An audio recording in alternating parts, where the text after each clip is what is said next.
આજે મારી થાળીમાં શું છે? આજની થાળી છે બપોરની થાળી અને થાળી લાગે છે એકદમ ખાલી ખાલી, પણ ખાલી નથી, હમણાં જ ભરાઈ જશે. આ છે મસ્ત મજાના સ્ટીમ રાઈસ એટલે કે આપણા ભાત.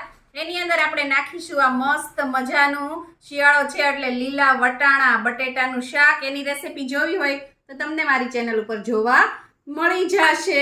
અને આપણે આવું કાઠિયાવાડી સાદું તો ખાવાના નથી, સાથે લઈ લીધી છે લીલી ડુંગળી, એની સાથે લેશું મેથિયા કેરીનું અથાણું. આની રેસીપી પણ તમને મારી ચેનલ ઉપર જોવા મળી જશે. અને આ આમનમ તો ખવાય નહીં, આની ઉપર નાખીશું આપણે આ રીતે પાપડ તોડીને પાપડનો ચૂરો. એકવાર જરૂરથી આ રીતે ખાજો, બહુ જ ટેસ્ટી લાગશે. અને ઘરમાં ખબર પડે કે આજે આ રીતનું શાક ભાત બન્યું છે એટલે બીજું બહારથી વસ્તુ તો આવી જ જાય છે. અને સાથે આવી ગઈ છે મસ્ત મજાની ચોળાફળી અને ચટણી.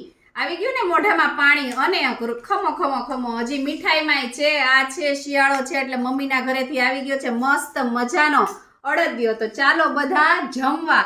આવી જ આઈડિયા, ટિપ્સ અને રેસીપી માટે સબસ્ક્રાઇબ કરો પૂનમ્સ ફ્લેવર કિચનને. Thank you. આવજો.